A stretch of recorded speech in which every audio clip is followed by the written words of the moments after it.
SEP Fanfic Readings presents Finding Hermione by ebookdragon. Chapter 24.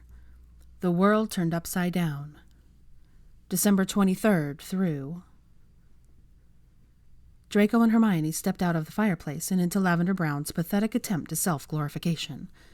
Weasley was waiting for them in the front room as they stepped inside and dusted an inordinate amount of soot from their clothes.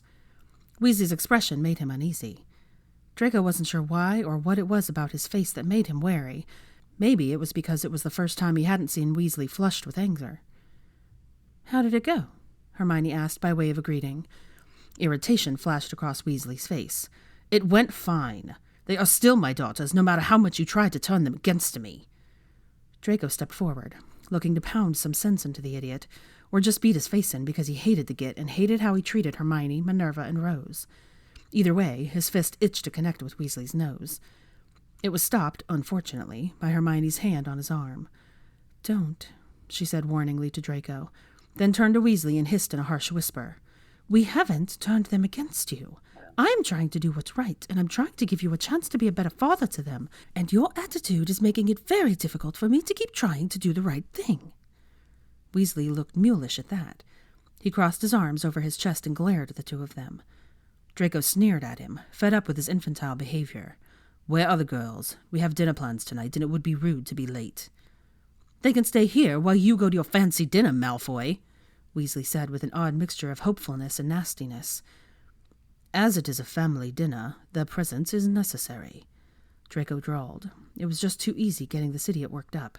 How had Hermione ever been able to have an intellectual conversation with the git? "They're not your family, ferret!" Weasley spat, starting to flush beet red in anger. "That's enough," Hermione said. "Where are the girls?" "They're on their way down. They were just helping clean up the playroom," Weasley said. Hermione turned back to look at Draco. Draco caught the change in Weasley's expression from anger to determination. He didn't have time to ponder the look as he saw Weasley draw his wand from his sleeve. Draco shoved Hermione behind him with a shout just as he felt a familiar, burning slash rip across his chest. He felt like he was falling. His body had an odd weightlessness, like it was being pulled under water. Draco struggled to stay upright, to protect Hermione even if his body was only a shield for her. He felt and heard the thunk reverberate through him as he hit the floor, knocking his head against the hardwood flooring. "Draco!" he heard shouted above him. "Run!" he shouted in his head. He couldn't make the words come out. All that seemed to want to come out was a scream of pain. He felt like he was being ripped in two. The burning radiated from his chest felt like an inferno. He felt himself gasping for breath like he couldn't fill his lungs properly. He opened his eyes and found Hermione kneeling beside him trying to heal him and staunch the flow of blood. He could feel himself getting cold. His vision was going black around the edges. His sense of smell seemed to be sharper. He could smell her lavender and jasmine scent, along with the sharp tang of fear and blood. The blackness was closing in around him. He saw movement near the corner of the darkness and realized it was Weasley advancing on them. He tried to shout, lift his arm, something. Anything to get Hermione's attention so she could protect herself. Fucking useless, he thought angrily to himself. As the blackness consumed him and Weasley stalked closer, he knew without a doubt that he had failed. He had failed to protect her and gotten them both killed in the process. He screamed again in pain and fear. They say that your life flashes before your eyes when you die. It wasn't that way for him. The faces of people he loved flashed through his head.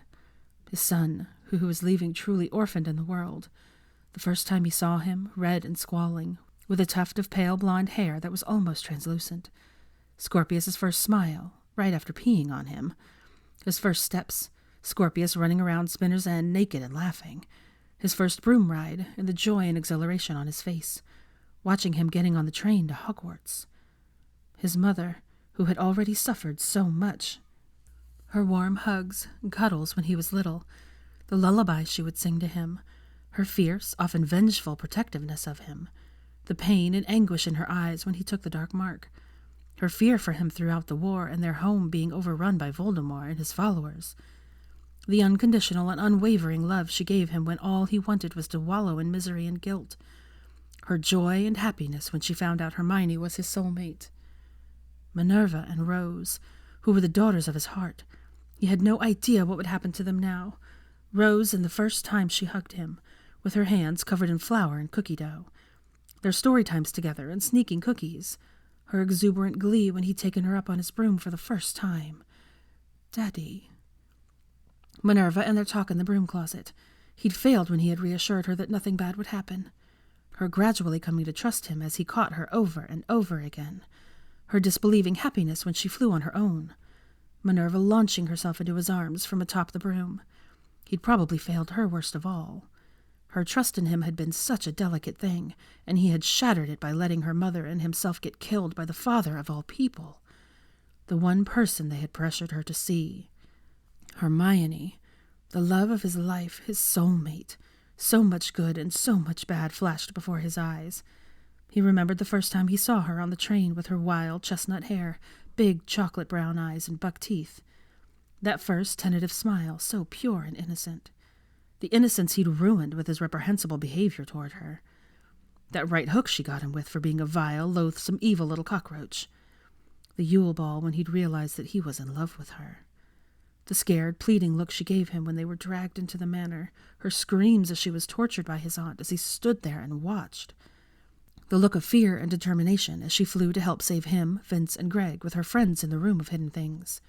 The look of sympathy that she gave him as she saved his worthless arse again and kept him out of Azkaban. He got to repay her for all her selfless acts by saving her on the platform the day Weasley had ripped her world apart, and again when Weasley had tried to obliviate her. Their friendship had somehow managed to find its way into their lives, despite their past hurts and grievances, and had grown into love.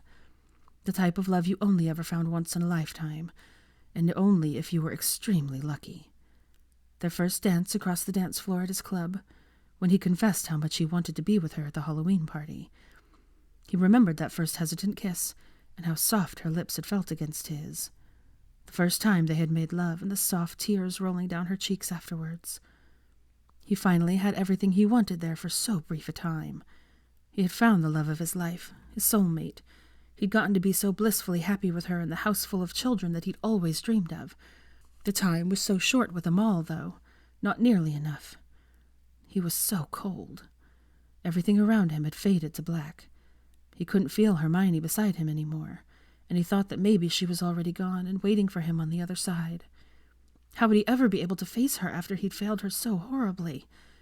How could she ever possibly forgive him for failing to protect her and taking her away from her daughters? How could he forgive himself? Forgive me. I love you. He stood in the blackness, refusing to move forward or backward. He saw a pinprick of white light, but refused to move toward it. He wanted to. He desperately wanted to follow that light and find Hermione. He wanted to comfort her in her grief of being separated from her children and everyone she loved. He wanted her comfort as he let loose his own grief and guilt for getting them killed and for losing everyone he'd loved. That was why he didn't move. He didn't deserve her comfort. It was all his fault. He failed his love, his son, his girls, and his mother. He'd failed them all. He watched as that stubborn pinprick of white light steadily became larger. He knew it was her coming for him. Hermione would force him to cross over with her. She would force him to let go of his guilt. She would find some way to make him believe that getting them killed wasn't his fault. But he knew. No matter how he tried to spin it, he was at fault. He had gotten them killed. He obstinately turned his back on the light and crossed his arms over his chest. She would have to drag him through if she wanted him to come. He didn't deserve her and her light. He deserved the blackness and the loneliness. "You always were so stubborn," a voice behind him said with a laugh. That soft, cool voice. That tinkling, girlish laugh. He hadn't heard it in almost 12 years. He whirled around and saw a face that he never thought to greet him. Her honey-colored hair hung down over one shoulder and just grazed her side above her hip. Those baby blue eyes laughed up at him in amusement. Her milky skin glowed in the ethereal white light that surrounded them and off her white flowing robes. "Astoria!" he exclaimed in disbelief. He was definitely dead if his dead wife was greeting him. Maybe she had come to convince him to cross over because Hermione was so mad at him that she wouldn't come for him. The thought was disappointing, but he felt like he deserved it. "Why are you here, Astoria? And where exactly is here?" he asked in disappointment and disbelief.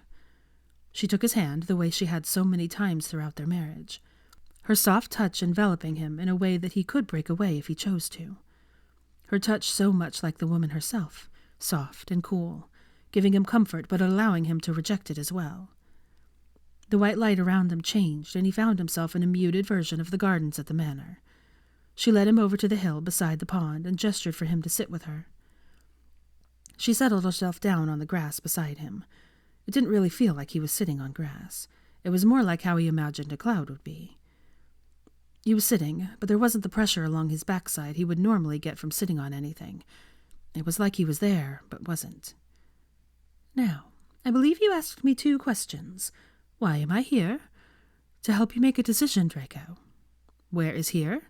You are between the living and the dead," she explained.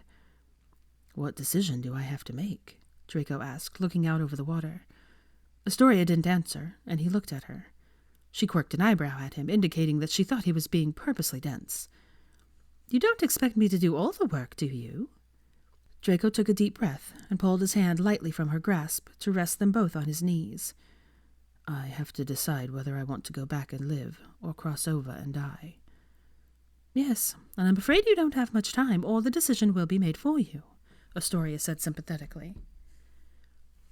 "I got her killed," Draco said, starting to break down and sob. "How am I supposed to go on living with that knowledge?" Astoria knelt behind him and wrapped her arms around his shoulders. She rocked him back and forth like he was a child. "And what about the people that would be left behind if you decided to cross over?" she asked softly against his hair. He froze as she said those words, the pain and unfairness of it all making him sob harder. He knew then the decision he would have to make. He couldn't leave his son an orphan. He couldn't leave Scorpius without a mother and a father. He had to go back for him, even if it meant that he lived the rest of his life without Hermione. He had to try to be there for her daughters, too, if they would have him.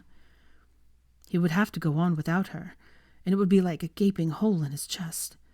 The other half of his soul gone. But he couldn't leave those children to go on alone in the world with only their circle of friends and family to care for them. Hermione would be gone, but he would find a way for their girls to be happy, even though she wasn't there. "I'll have to go back. It's the right thing to do," Draco said as tears rolled down his cheeks. "I'm glad you made the right decision," she said into his hair. "You've done a great job with Scorpius," she said, letting him go and standing up. Draco stood up and looked at her. "I always wondered if you were watching down on us." "He's so handsome and kind and smart," she said, with love shining in her eyes. "He takes after his mother," Draco said. Astoria laughed. "Don't sell yourself short. There's definitely a lot of you in there." Draco snorted in disbelief. "He's nothing like I was at that age." Astoria placed both her hands on either side of his face and forced him to look at her. "No, he's not. But you had your reasons for being the way you were. Reasons he doesn't have because you raised him better. I'm so proud of the man you've become. I'm proud of the boy you've raised. I couldn't have asked you to do a better job." Draco swallowed the lump in his throat. "Thank you. That means a lot." The gardens and pond were fading back into white around him. That seemed to galvanize Astoria back into action. "It's time to go back, Draco," Astoria said, turning him towards another path. Draco clutched Astoria's hands desperately. "Can you tell Hermione something for me? Tell her I'm so sorry and that I love her. Tell her I had to go back for the children, but that I love her and I'll miss her every day. Tell her not a day will go by that I don't think of her, and that I hope she'll be able to forgive me. And tell her I'll be along when my time is done." Instead of answering him, Astoria shoved him hard down the path. "Hurry!" she shouted urgently. "You don't have much time left to make it back." Draco ran down the path, shouting at Astoria to please tell her.